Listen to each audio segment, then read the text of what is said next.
Whoops.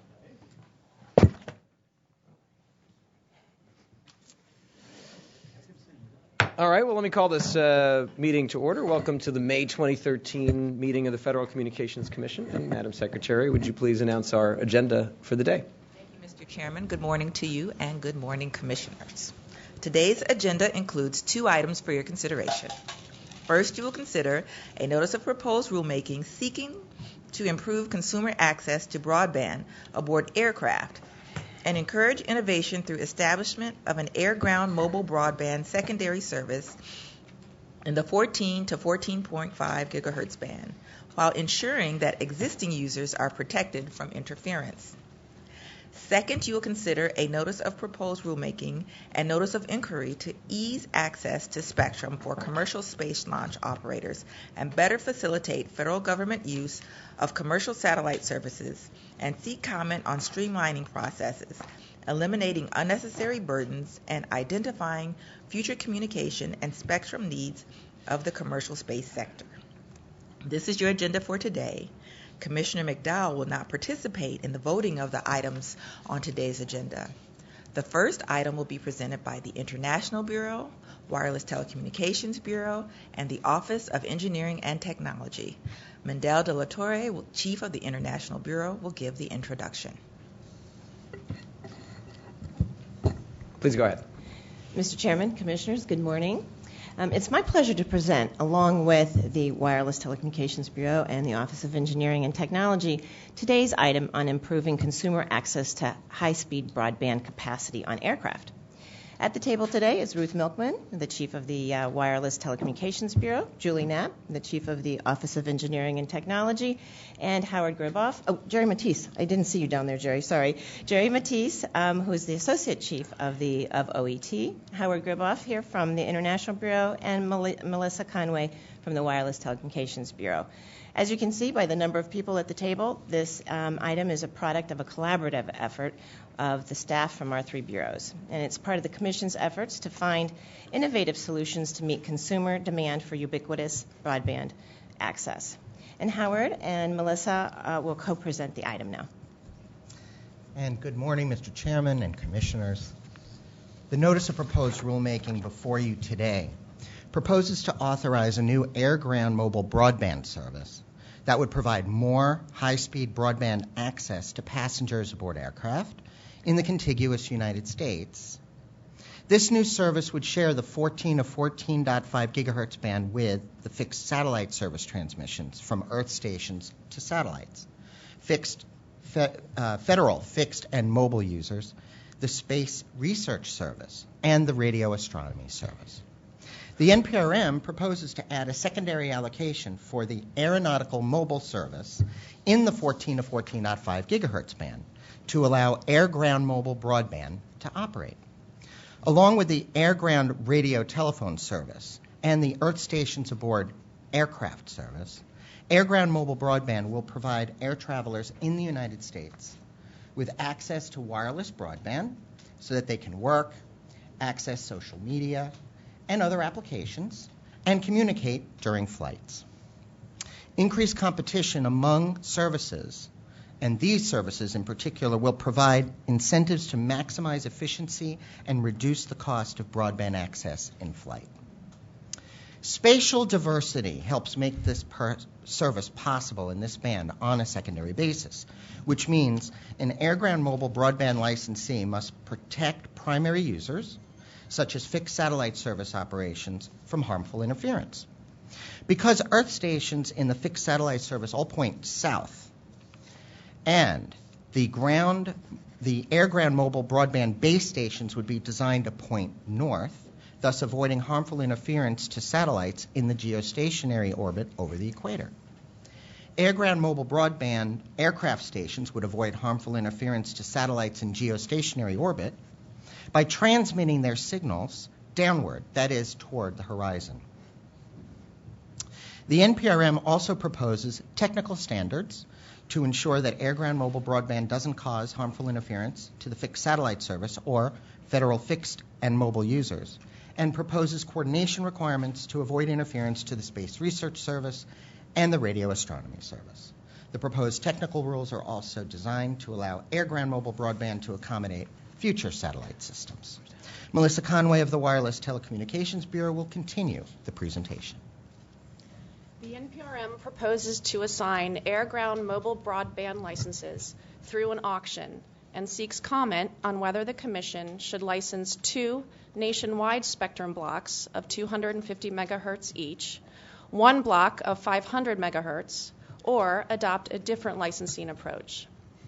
The NPRM also proposes to require a new licensee to meet a substantial service performance requirement at the end of a proposed 10-year license term, and seeks comment on whether the Commission should impose an interim performance requirement. In order to provide guidance to licensees, the NPRM proposes a safe harbor by which a licensee will be able to satisfy substantial service by constructing base stations that provide service to all routes within the contiguous United States between 50 or more airports classified as large or medium hubs. The NPRM also seeks comment on license renewal criteria. With respect to secondary markets, licensees would be permitted to aggregate, disaggregate, and partition their licenses.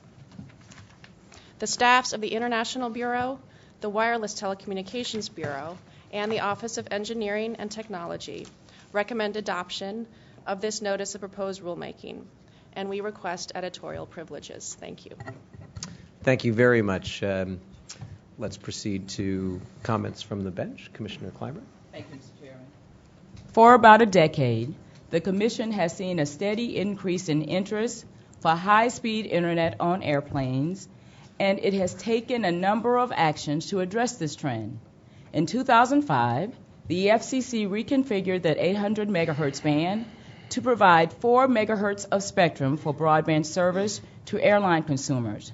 Last year, the Commission adopted rules to further enable fixed satellite service or FSS licensees to provide broadband service on airplanes. But as the record before the agency demonstrates, there is a need to do more in order to satisfy consumer demand for quality in-flight broadband service. A recent study predicts that the number of aircrafts offering broadband service will continue to rise from about 3,000 in 2012 to a projected 15,000 by 2021. Today's airline passengers expect the same level of broadband service that is available on the ground. It appears, however, that current in-flight options carry higher prices but offer much lower speeds than terrestrial broadband. Fortunately, the record before the agency also suggests that there could be at least one viable option to meet the demand for improved in-flight service. The NPRM states that a terrestrial-based air-to-ground mobile broadband service using 150 to 250 base stations in the 14 gigahertz band could provide 300 gigabits per second to passengers on an aircraft. This broadband service would receive secondary status, and there would be technical rules to protect primary licensees, such as fixed satellite services in the KU band and co-secondary federal agencies. The key to this type of band sharing is spatial diversity. FSS Earth station antennas would point to the south and above the horizon, while air-to-ground service base stations would point to the north. To be sure, many of the rules proposed in this NPRM were initiated by a 2011 petition that Qualcomm filed. The International Bureau, however, put this petition out for comment. This process allowed for the development of a substantial engineering analysis of the potential technical rules that could arise if this service is permitted in the 14 gigahertz band. Today, we seek comment on initial proposals to address these issues, and as is the normal course at the Commission, we will keep an open mind until the record is closed. We are proposing a number of rules that could lead to other entities offering this service. For example, consistent with Section 309J of the Communications Act, we propose to use competitive bidding when mutually exclusive applications are accepted for filing. In addition, this item seeks comment on the proper geographic licensing scheme, secondary market proposals, and bidding credits for small businesses that could be applied to this service. These policies promote the Commission's traditional interest in competition, innovation, and investment. Therefore, I am pleased to support the adoption of this NPRM, which is a result of an inter-office effort that included several members of the International Bureau, the Office of Engineering and Technology, and the Wireless Bureau. I wish to thank them all for their contributions to this item. Thank you. Thank you. Commissioner Rosenworcel. Count me as someone who will acknowledge that being disconnected on a flight has its benefits. Like quiet time to read, uninterrupted by the dogged buzz of a smartphone. When I board an airplane, I still bring piles of paper to comb through and review. While my staff would never admit it, I am pretty sure they relish the time when I am up in the air and they can get work done without the usual blitz of emails from me. But despite the benefits for my staff, in our hyper-connected age, we need and expect access to connectivity and content anytime and anywhere. The world simply does not wait for us to get off the plane.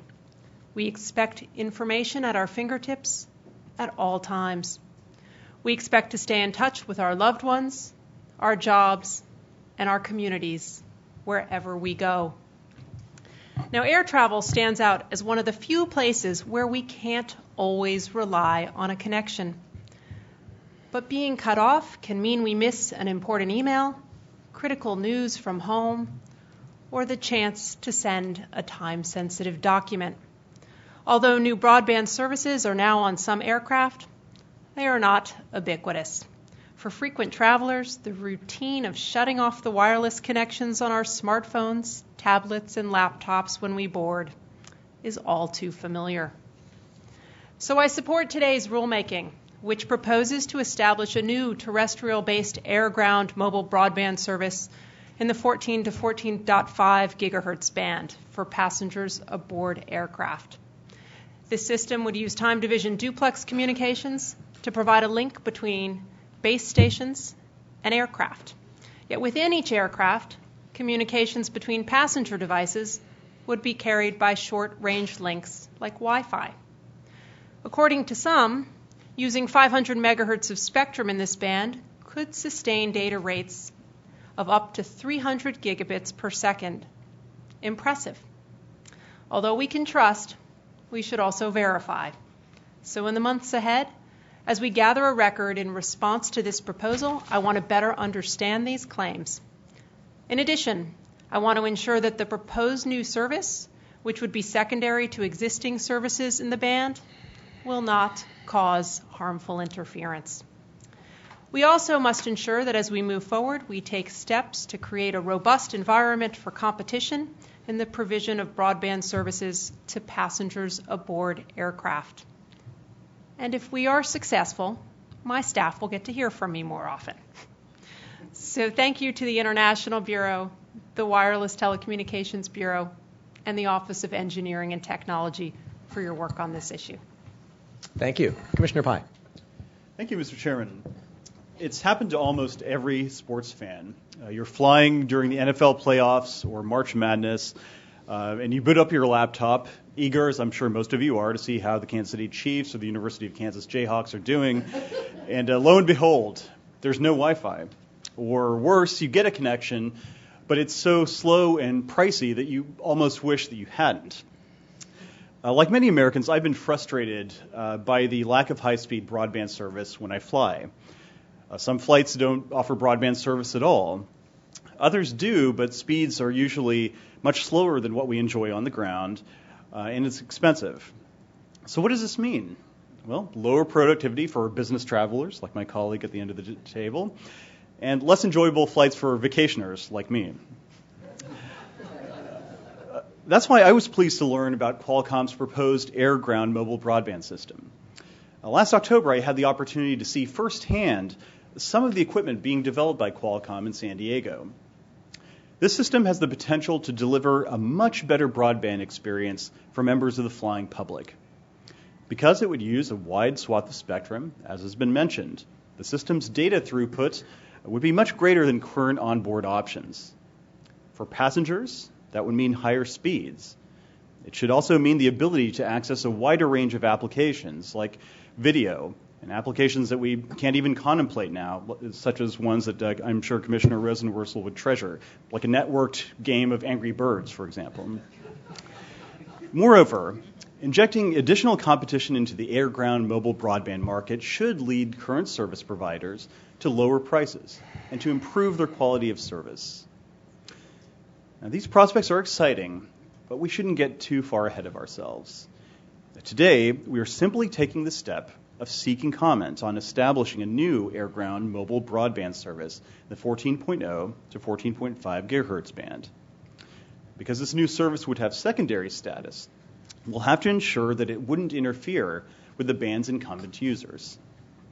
I hope that in time, the record in this proceeding will include detailed engineering studies that will help us assess and evaluate whether our proposal today would preserve the ability of current fixed satellite service providers to conduct their operations and to innovate in the 14.0 to 14.5 gigahertz band.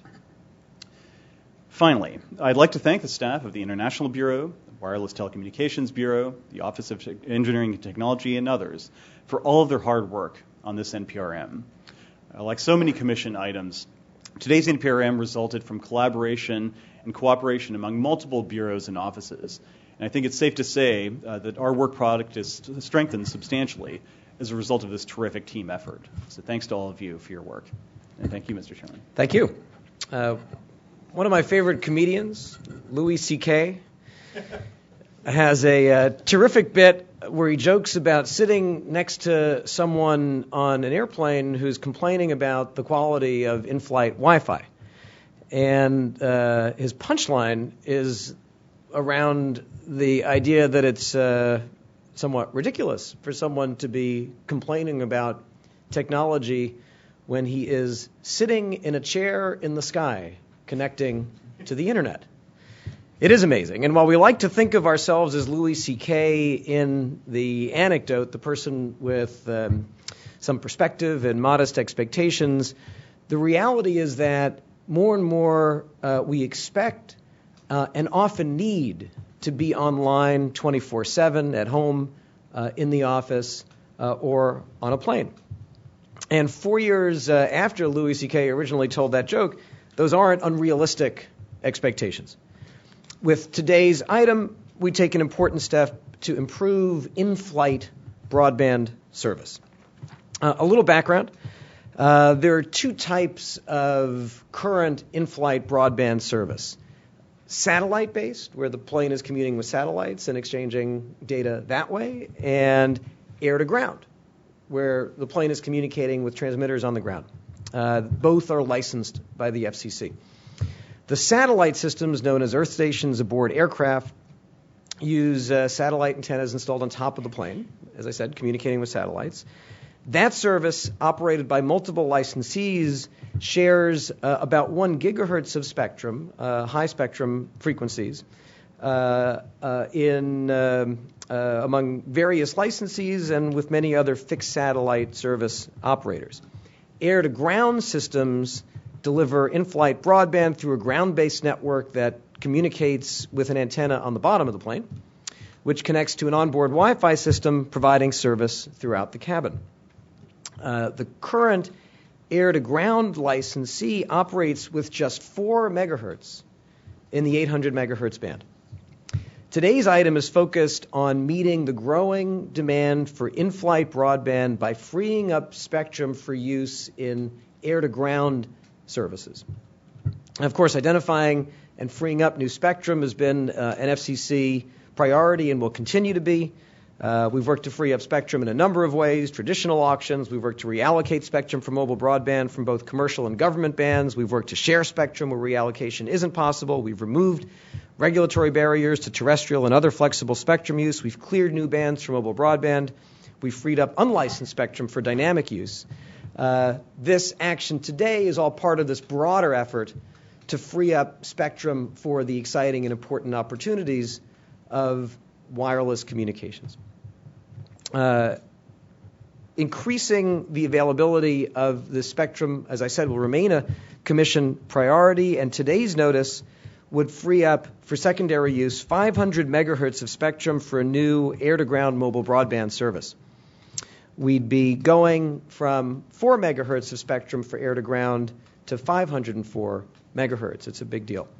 The service would help meet consumer demand by offering airline passenger access to better in-flight broadband, will increase competitive pressures and incentives in the current system to improve the quality of in-flight broadband services.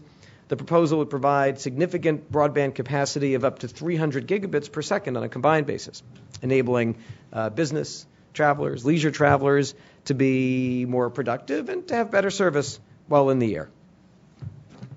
The fixed satellite service licensees in the 14 to 14.5 gigahertz band do provide critical operations for the U.S. media, for banking, for retail, for transportation sectors. They have a long and effective history of spectrum sharing and coordination. These licensees will continue to have primary rights and protection from interference from their secondary service. The record to date suggests that the spatial diversity will allow coexistence, and this would be a strongly beneficial and efficient use of spectrum.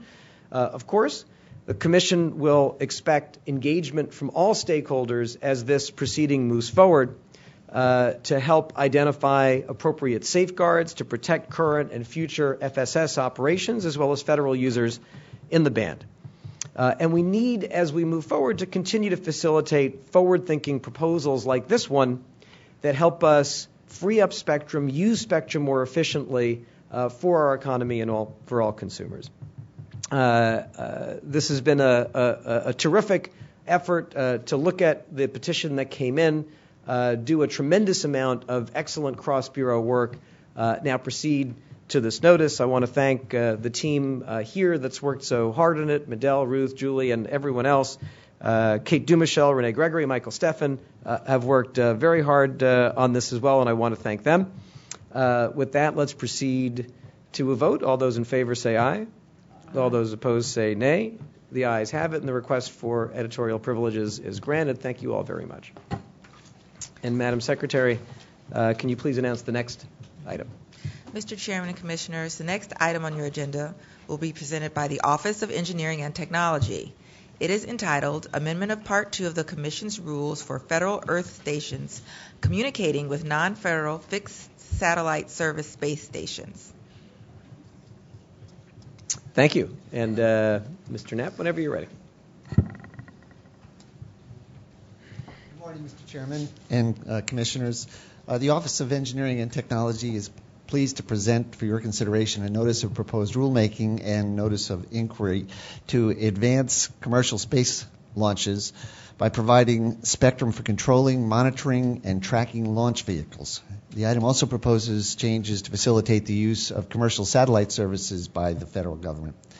I'd like to thank Mark Settle, Jerry Matisse, Jameson Prime, and Nicholas Orris, as well as the staff in OET's frequency coordination branch who did a lot of the analytical work to support this item.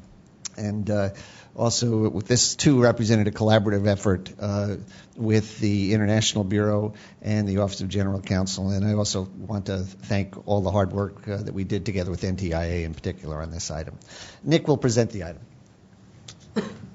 Good morning, Mr. Chairman, Commissioners.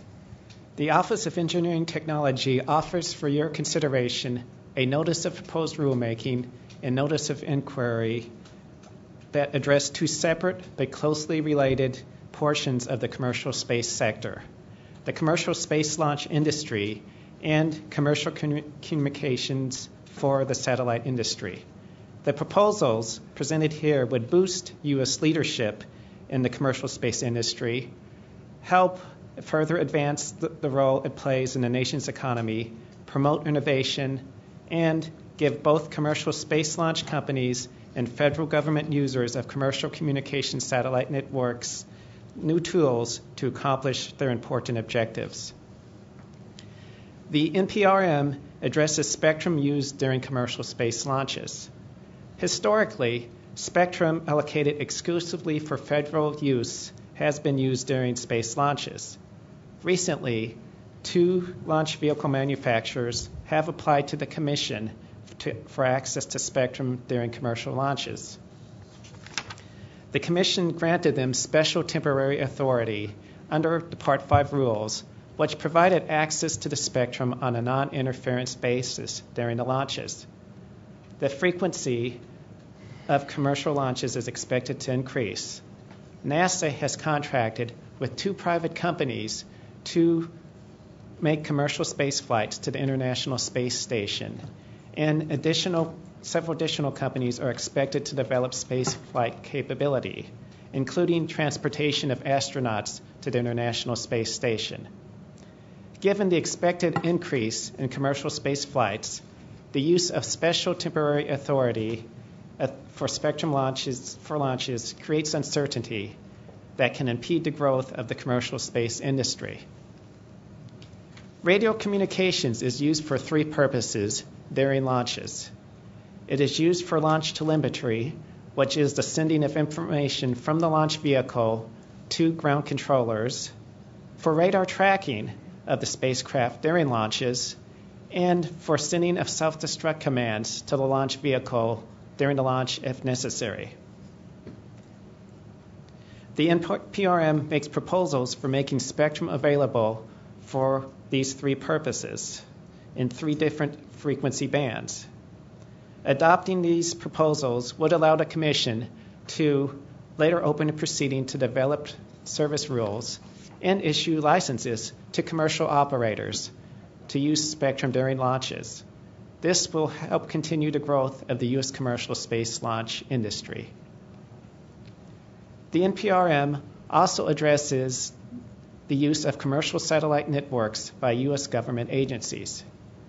Satellite communications are vital for federal agencies to accomplish their missions, both for critical public safety, military, and emergency response communications, and for day-to-day operations. The National Space Policy directs federal government departments and agencies to purchase and use commercial space capabilities and services when they are available in the marketplace and they meet United States government requirements. Most of the spectrum used by commercial satellite networks is allocated exclusively for non-federal use. This means that federal earth stations communicating with commercial satellite networks operate on a non-interference basis. That is, the government earth stations may not cause interference to and must accept interference from licensees in these bands. The NPRM makes proposals to enable federal agencies to operate these earth stations on an interference-protected basis. This will facilitate the use of commercial satellite networks by government agencies on an equal basis with the private sector. The accompanying notice of inquiry seeks comment broadly on the future spectrum needs of the commercial space industry. It asks whether access to other frequency bands will be required and whether amendments to the Commission's rules will be necessary. The notice of inquiry also makes inquiries into the communication needs of suborbital space flights and commercial space stations. The staff recommends adoption of this item and requests editorial privileges. Thank you very much. Commissioner Clyburn? First, let me begin by expressing my sincere thanks to Chairman Janikowski for elevating this agency's profile and re-energizing the dedicated and talented career staff here at the FCC. This proceeding began with 2 NTIA requests. First, it asked the Commission to consider rule changes which would allow the federal government to use Earth stations in the FSS bands with more protection from interference than they currently have. Second, it requested changes which would allow federal agencies to deploy a new satellite system of unused spectrum in the MSS band. The OET staff could have presented an item that simply addressed the complex issues necessary to advance these two requests. Instead, the team took a more ambitious approach and found a creative way to also promote our nation's vital interest in communication services during space travel. For nearly a half a century, space travel and communications industry collaboration has brought us some of the most exciting scientific breakthroughs ever. The American public's first glimpse of this probably came on July 20th, 1969, with the television broadcast of Neil Armstrong's giant leap for mankind. But millions of Americans now enjoy satellite TV and radio services as a result of this collaboration. Also produced are services that save lives by aiding search and rescue operations, as well as global access to advanced medicine, geospatial information, and broadband. Now our country has reached a point where this collaboration between space aviation and communications must leap to the next level.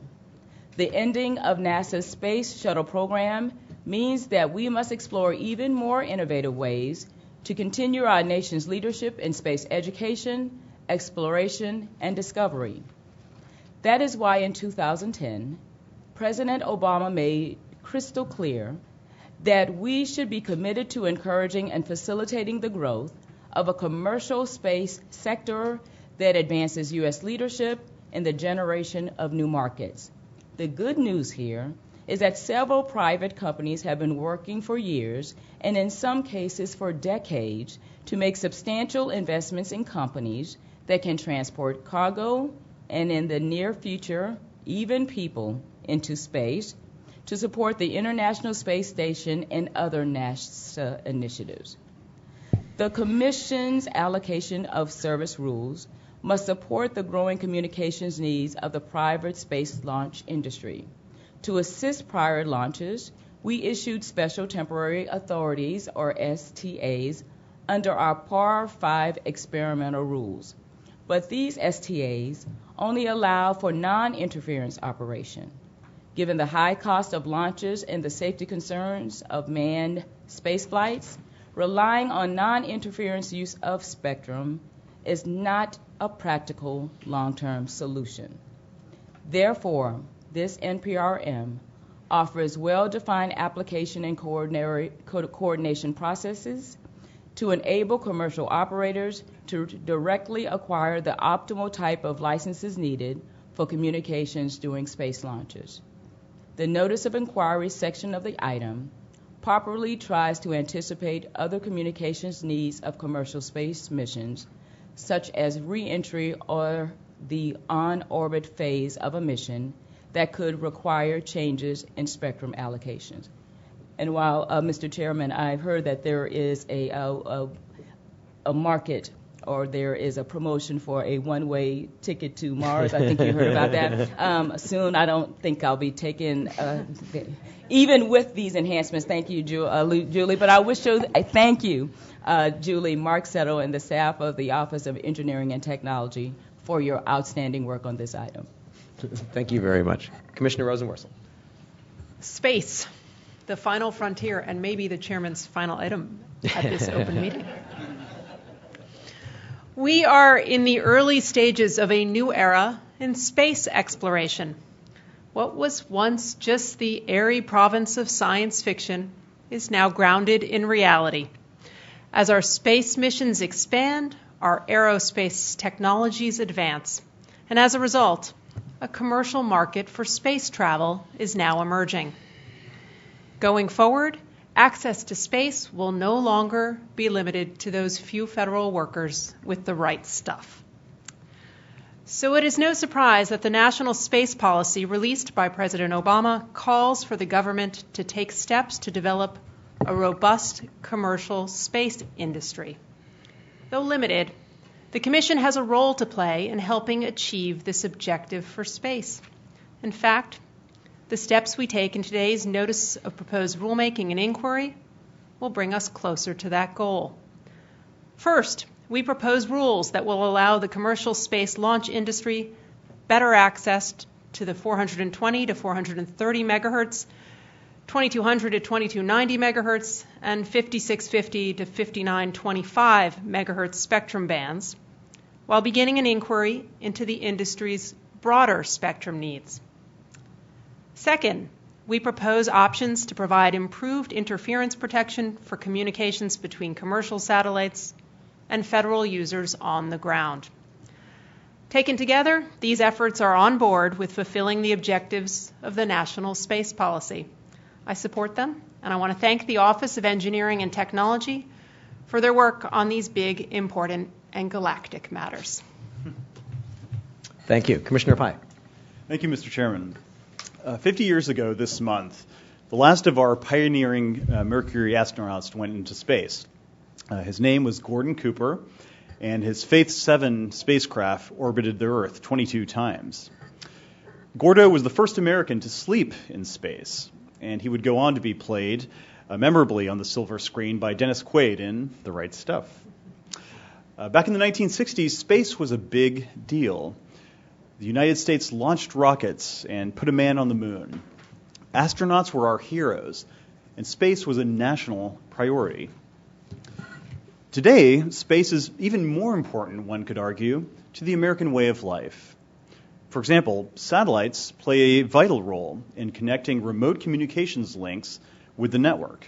Whether you're a consumer swiping your credit card at a rural gas station, or a first responder using a satellite phone to keep working through a disaster. But we just don't think about space that much anymore. Space may well be the forgotten frontier. But not after today. With this item, we advance a bevy of proposals with one overarching aim: ensuring the efficient use of space-related communications. For instance, I'm excited that the notice proposes to let the federal Argos system, a satellite system, use the 399.9 to 400.05 megahertz band. Argos directs its all-seeing eyes on the global ecosystem, and bringing this long fallow spectrum into use promises better environmental data for American scientists to study. Another part of the notice arises from a quirk of federal law, which divides authority over spectrum use between the FCC and the National Telecommunications and Information Administration.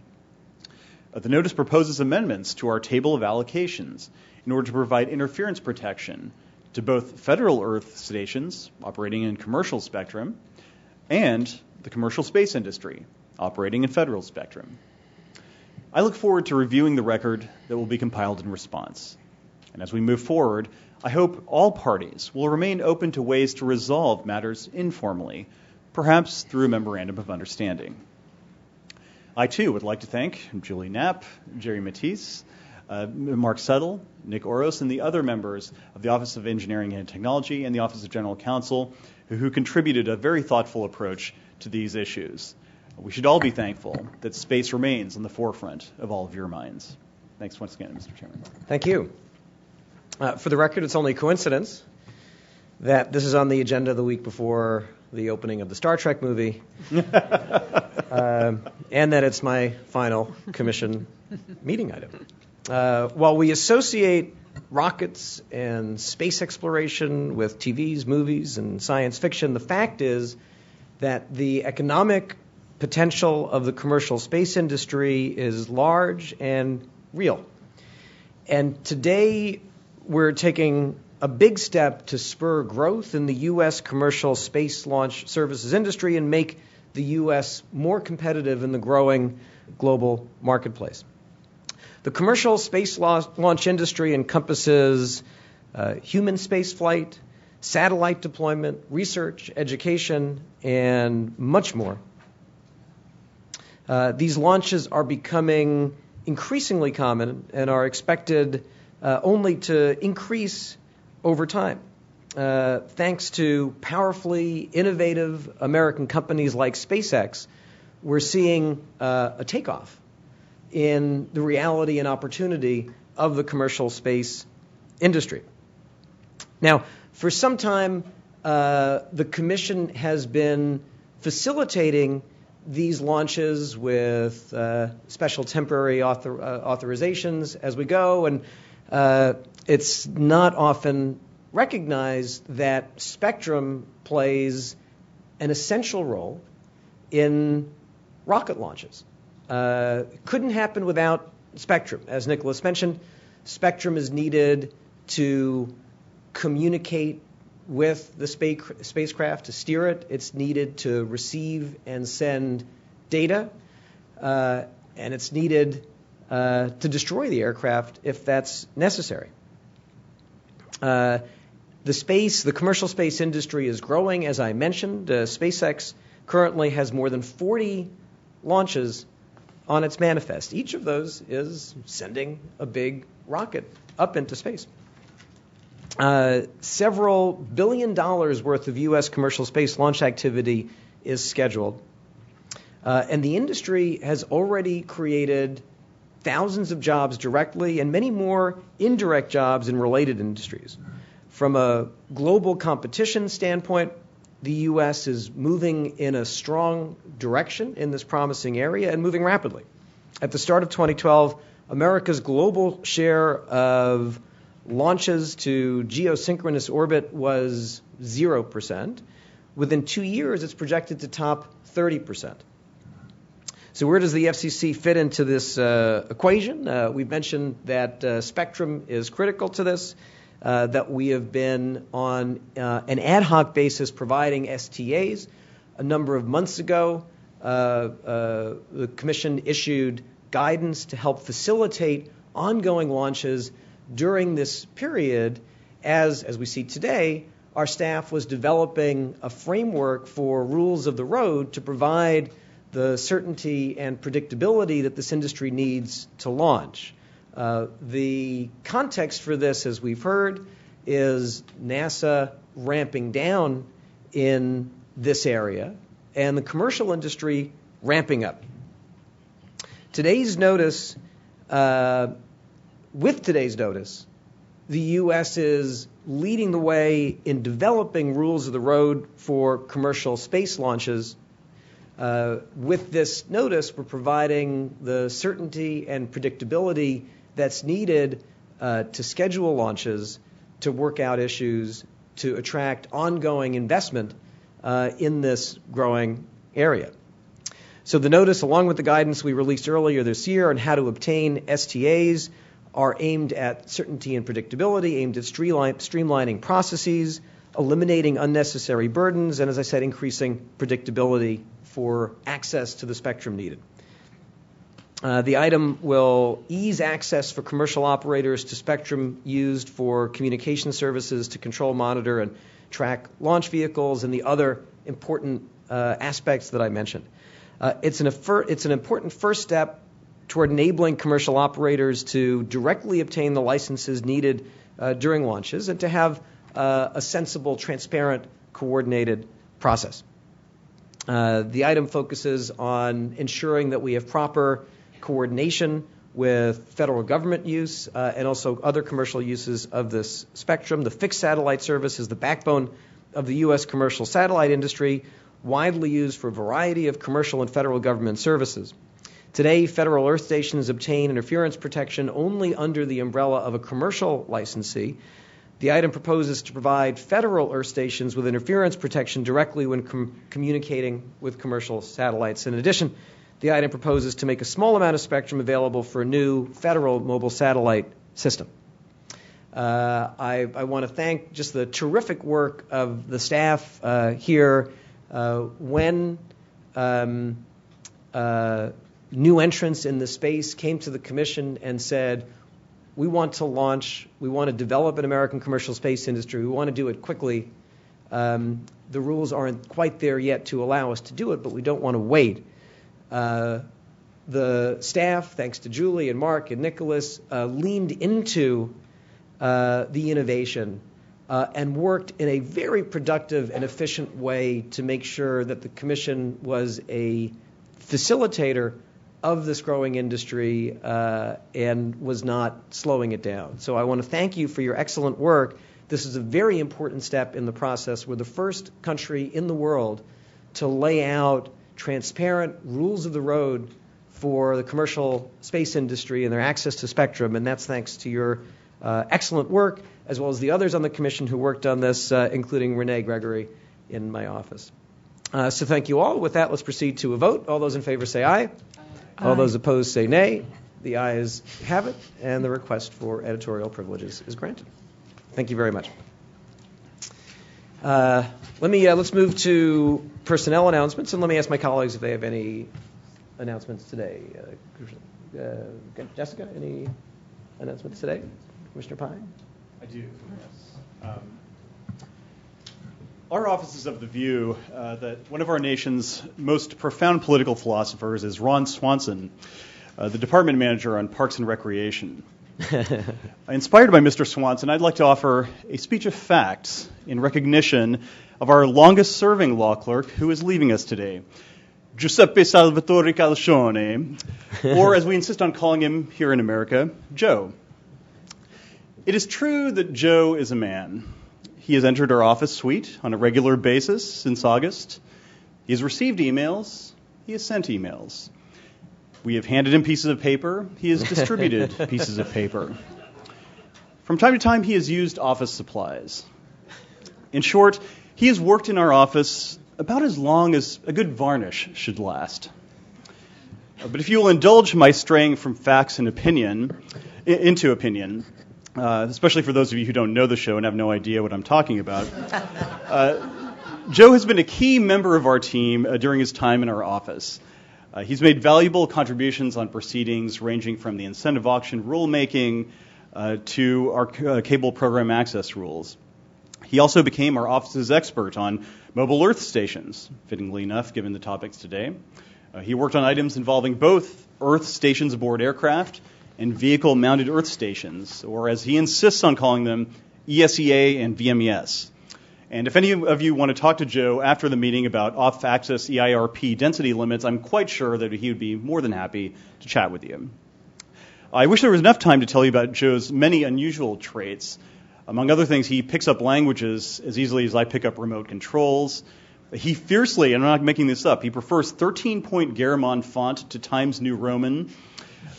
He keeps the sleep schedule of a vampire bat.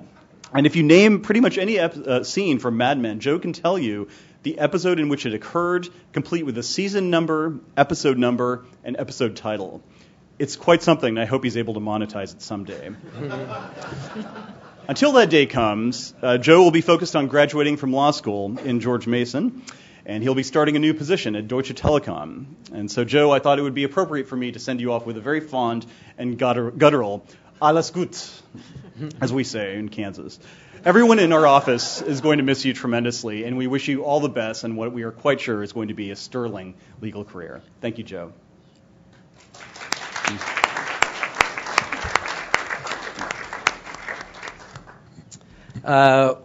Before we adjourn, I have a personnel announcement to end all personnel announcements, at least mine, at the FCC. This is the last time I'll do this. It's my 47th commission meeting as chairman and also my final meeting. Next Friday, May 17th, will be my last day as chairman, and so I'd like to take this last opportunity for some acknowledgments and thank yous and congratulations. First, congratulations to Commissioner Clyburn on her appointment by President Obama as acting chair, which will take effect upon my departure. Commissioner Clyburn and I and our teams have already been working closely together, and I'm certain we'll have a successful transition and that the agency and the sector and the American people will benefit from Commissioner Clyburn's strong leadership. Mignon, it's been a great honor and pleasure to serve with you for the past 4 years. You've certainly made your mark through your work to modernize universal service as a champion for closing America's digital divide and for consistently fighting for consumers. I take great comfort in knowing that the Commission will be in your hands. I want to thank my friends Commissioner Rosenworcel and Commissioner Pai for your friendship and your partnership since you arrived at the Commission. You joined the Commission together, and I appreciate the tremendous expertise and goodwill that you brought to the agency. It was a fun place to work before you got here. It's been an even more fun place to work. And we've already seen the benefits of the expertise and the goodwill that you brought to the Commission, and I know you'll both help the Commission do great things. I want to acknowledge my friend Commissioner McDowell. Regardless of your point of view, there's no denying that Rob McDowell was a great FCC commissioner, a passionate believer in the FCC's mission of unleashing the benefits of communications technology, who always stood tall for his beliefs, and who had the strength and confidence to reach across the aisle to get things done for our country. I want to thank our friends in Congress, which writes the laws that the Commission follows and implements. In this last period, Congress came together to pass vital laws like incentive auctions and a nationwide broadband public safety network. I thank them for that important work and for the constructive engagement that so many members of Congress had with the Commission and with me on so many other important issues. Now, I do want to talk for a minute about my staff. I'm hesitant to single anyone out because there are more than 1,700 wonderful people who work here at the agency, and the list of people that I've been fortunate to work with and whose work has benefited our country is really very long, and I couldn't possibly give everyone their due. But let me focus on my personal staff, and I'm just going to start at the top with Maria Gaglione. Maria, my confidential assistant, has kept me on track for nearly 20 years. As many of you have come to know, not an easy task. I wouldn't be here without Maria. Maria, thank you very, very much. I don't know if Maria's here, but there she is. Thank you. I want to thank my brilliant Chief of Staff, Zach Katz, who has a 1-month-old baby. Is Roxy here? Not yet. All right. Good. So I don't have to worry about waking her up. Zach. Roxy will be Chief of Staff someday. But for now, it's Zach. Zach has been here from the start, an extraordinary advisor even before he became Chief of Staff. As Chief of Staff, an outstanding manager of the agency. As I mentioned before, becoming Chief of Staff, Zach quarterbacked several of our key landmark initiatives, including our open internet rules and USF reform. Zach will be leaving the Commission soon to move back home to California after more than 4 years of around-the-clock federal service. But I'm pleased that Zach will be staying engaged with internet, communications, and media issues from the West Coast. And in fact, today, the Annenberg Center announced that Zach will be joining them later this summer as a senior fellow at the USC Annenberg Center on Communications Leadership and Policy in Los Angeles. So thank you, Zach. Congratulations on that.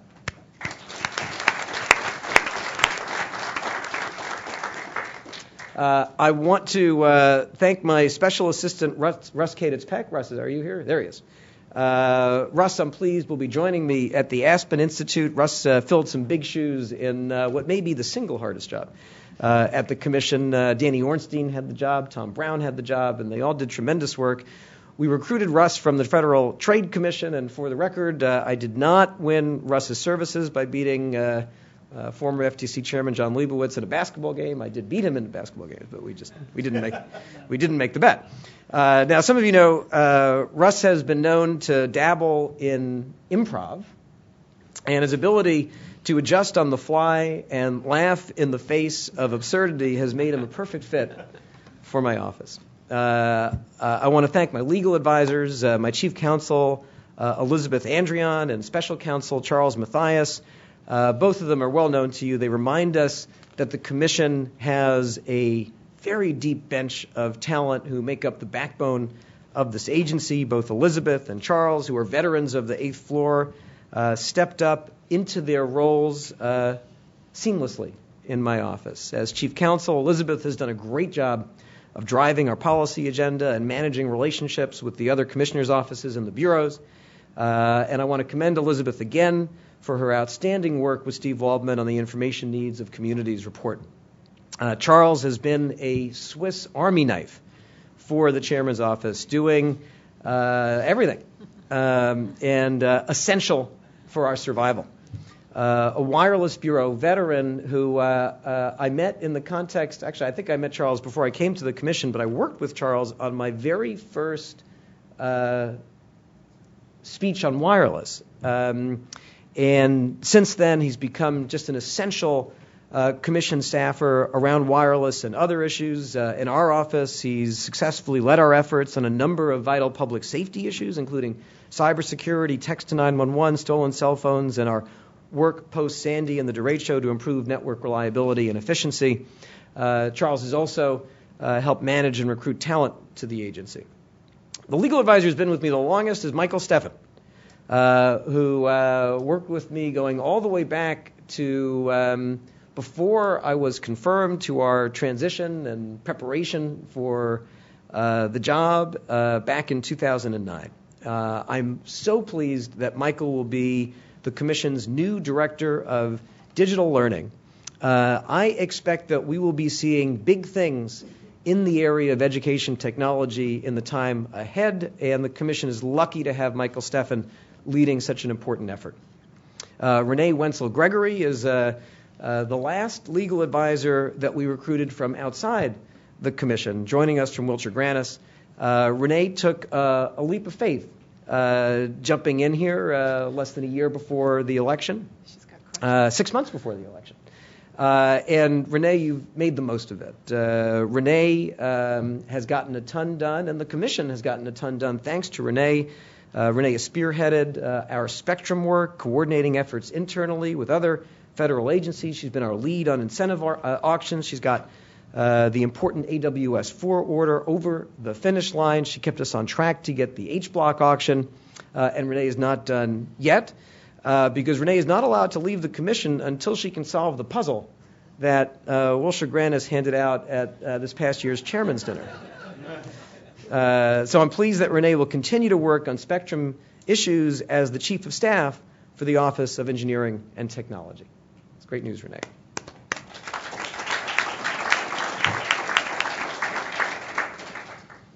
Lyle Elder joined the chairman's office on a rotation from the Media Bureau, and he proved himself so valuable that we've simply been unwilling to let him go back. Lyle has been an MVP utility infielder in the chairman's office, managing issues ranging from broadcast and cable matters to consumer protection to accessibility. Thank you, Lyle. And I'm going to ask people to save their applause for the end. But I do want to thank our incredible communications team, Tammy Sun, Neil Grace, and Justin Cole. Tammy's done a great job as the leader of our communications shop, bringing strategic focus and energy and creativity to an already strong team. A very important job of the Commission is translating the technical, complex issues that we do into words that people can understand and therefore talk about and have a view on what the Commission does and should do. Tammy did a fantastic job at that. Neil Grace has been our communications rock in the chairman's office for many years now, worked diligently and productively with the reporters who cover the agency, always respecting their vital role and providing reporters what they needed any time of the day and night. Neil needs some well-deserved rest, and I do hope you get it. Justin Cole, a veteran journalist, was a tremendous addition to the team last year, and his English accent has brought much-needed classing up to the chairman's office. I do want to thank, again, our incredible wordsmith, Lamar Robertson. From the very beginning of my tenure, Lamar has been an indispensable part of my senior team, not just because he's magical with words, but because he's brilliant with ideas, because he's both funny and smart, and because Lamar, as everyone who has worked with him knows, is an incredibly decent person. So I want to thank Lamar for his outstanding service and friendship. All right. Let me thank Greg Geis, who runs our Legislative Affairs Office, for his tremendous work with Congress during the entire period here. I was so pleased that we were able to promote Greg to the head of the office. I want to thank the members of the Chairman's Office staff that really keep the gears moving. Sharina Smith and Myra Delau and Desmond Matthews, just a great, great team. Professionally, you're all top-notch, but you're all just wonderful people. And I want you to know how much I appreciate your talent, hard work, and commitment, which has made our Chairman's Office just a wonderful place to work. I want to acknowledge everyone who has served in the Chairman's Office during my tenure, going back, and I'm going to read the names because everyone deserves to be acknowledged, these people who've worked so hard. Eddie Lazarus, Cherise Smith, Bruce Gottlieb, Colin Crowell, Priya Iyer, Mary Beth Richards, Danny Ornstein, Jen Howard, Ruth Milkman, Tom Brown, Rick Kaplan, Josh Gottheimer, Amy Levine, Jessica Allman, David Goldman, Sherry Gelfand, Tawana Price, Rich Williams, Amanda Price, Elmira Kennedy, Jason Kim, Tawana Dill, and Shanae Crichton. I want to thank all the Bureau and Office Chiefs I've had a privilege to work with, our current incredible team of Bureau and Office Chiefs, Mindell De La Torre, Michelle Ellison, Greg Geis, Julie Knapp, Bill Lake, Sean Lev, Ruth Milkman again, Chris Monteith, Tom Reed, David Robbins, David Turetsky, Julie Veach, Thomas Wyatt, David Hunt, and John Chambers. And since this is her show, I want to single out the head of the Office of the Secretary, Marlene Dorch. And Marlene has sat here for each of my 47 meetings, and we're not going to go back and count all the meetings that you've been here for. The work of the Secretary's office, of your office, day in, day out, can sometimes go unnoticed, but it's only because you do your job so incredibly well. What you do, what your office does, is essential to the work of the agency, and it's a privilege for all of us to have you here as part of our monthly public meetings, but I want everyone to know how essential Marlene is to our work and how much we appreciate the incredibly excellent work that you and your team have been doing for so many years. So Marlene, thank you.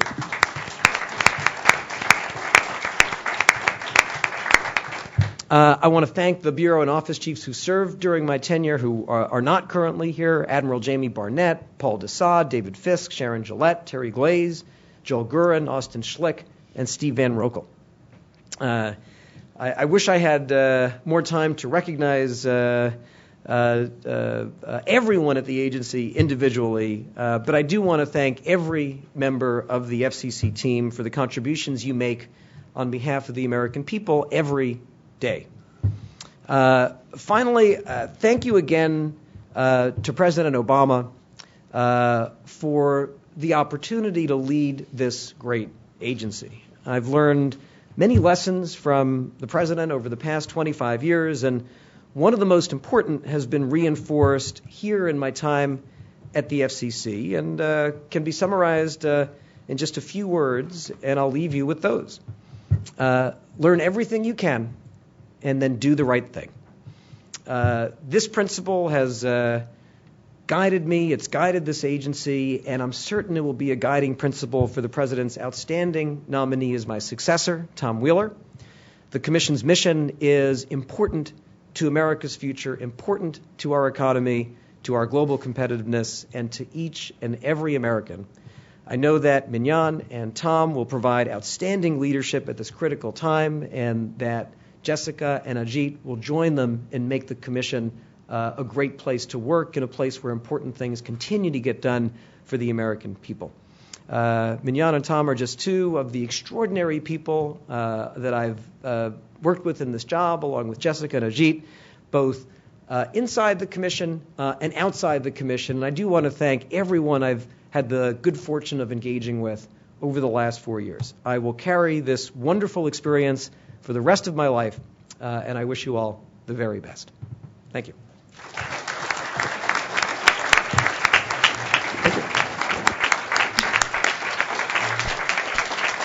Thank you very much.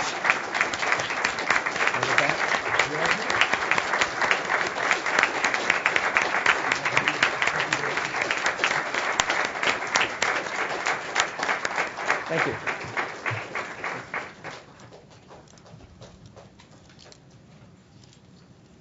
That's it.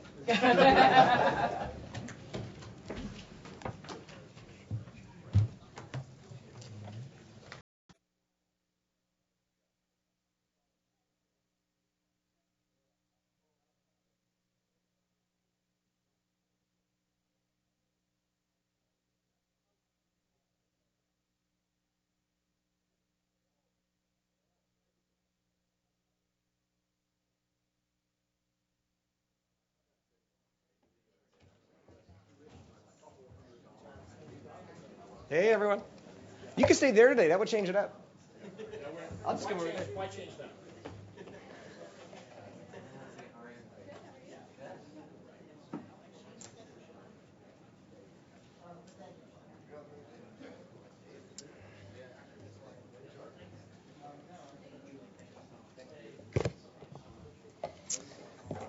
I see someone I don't recognize today. Hello.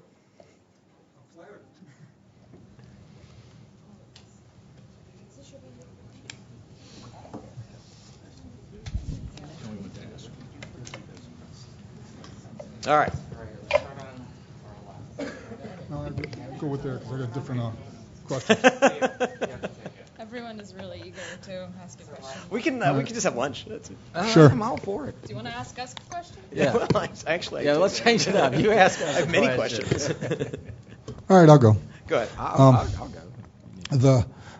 I'm going to go on a different track because my readers are primarily the public education and government channels, and I'd like to find out if you could rate the FCC's involvement with the PEG channels during your tenure, since in the last few years there's been, and the latest is Arkansas. The Arkansas legislature has voted to allow state franchising, which caps PEG channels. So any municipality that wants to start a government channel starting in June won't be able to do so because it allows the cable companies, even though they have the easements and they use a municipal power lines to run their cable lines, can nix it if they want to.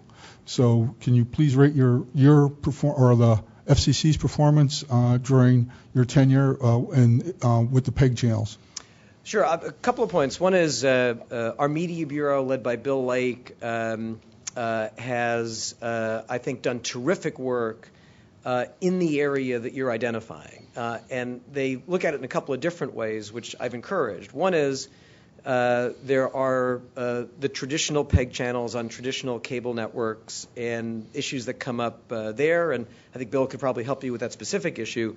But more broadly, there's the programming, the content that the PEG community has been developing, and we've worked to ensure that that programming can reach viewers, consumers, internet users, wherever they are. And I've had a chance over the tenure to meet with different programmers on PEG channels who are doing very creative things to reach people not only through that distribution channel, but also through others. And so that's been consistent with our broad effort to promote multi-platform access and all the new digital programs.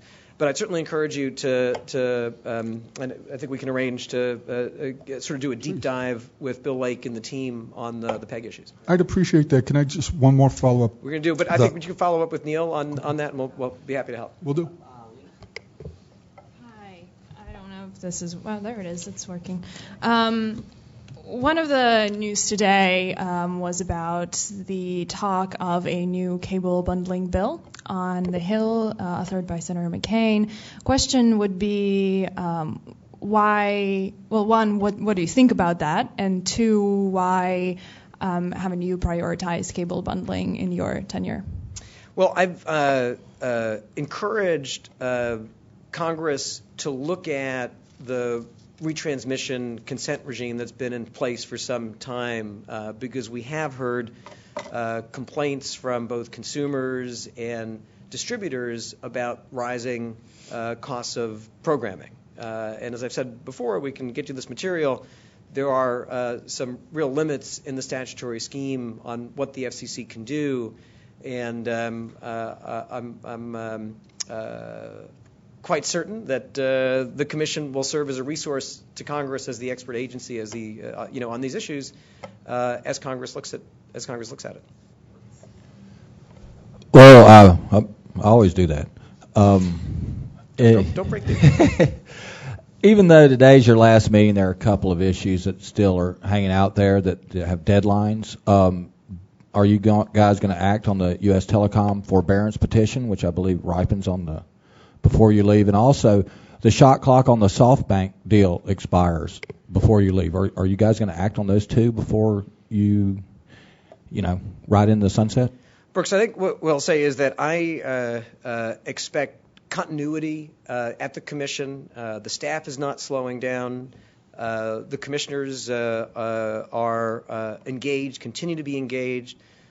Commissioner Clyburn and I and our teams are working together, and so I expect all of the work at the Commission to continue to move forward on the pace and on the schedule that is appropriate for each issue.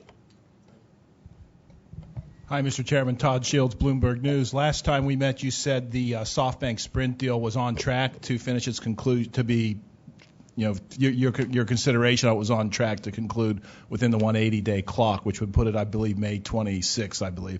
Is that still the case? What's the schedule there? Well, nothing has changed with respect to the Commission's work. Our work is on track. As you know, there are coordination with other agencies on this, and I think we could get you more detailed briefing on where that is. But the Commission's work is moving forward, and the staff and the agency will do its job. Thank you. All right, everyone, thank you. It's been a pleasure. I'll see you again. Can I ask one more question? It's really a softball, What are you going to miss least? The Nationals will win the World Series. What are you going to miss least about this job? Oh, I feel very lucky, Brooks. It's been just a terrific 4 years with the people and the issues and what's happened with American innovation and the broadband economy. So I feel great about it. There are challenges ahead, but I think we have a strong and revitalized agency that's going to continue tackling these issues and be a model for the rest of the world. Thank you, Mr. Chairman. I'm going to have lunch. See y'all.